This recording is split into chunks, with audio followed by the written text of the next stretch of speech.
Patuloy na naglalatag ng mga programa at paraan ang Department of Health o DOH para makaiwas sa mga Pilipino sa sakit na colorectal cancer. Si Bian Manalo ng PTV sa Balitang Pambansa.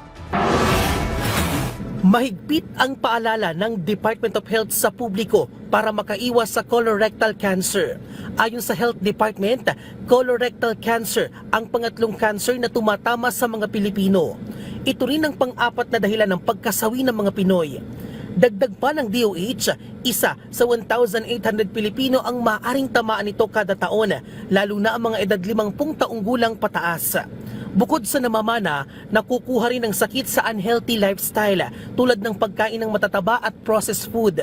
Kaya mahalagaan nila ang balanced diet at pagsunod sa pinggang Pinoy. Ang pinggang Pinoy ay isang meal planner sa paghahanda ng pagkain na naaayon sa nutritional guidelines.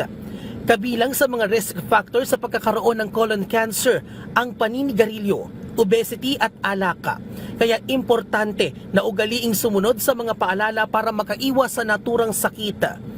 Colonoscopy naman ang paraan para malaman kung may colorectal cancer. So, paano maiwasan? Maging active yung lifestyle, exercise, watch your weight. So, tsaka magulay. May high fiber diet. And of course, yung early detection like FIT or FODT. Samantala, sandala naman ng maraming pasyente ang PhilHealth para sa kanilang test at gamutan. Hanggang 300,000 pesos ang kanilang pwedeng matanggap para sa colon cancer at hanggang 400,000 pesos naman para sa rectum cancer. Bien Manalo para sa Pambansang TV sa Bagong Pilipinas.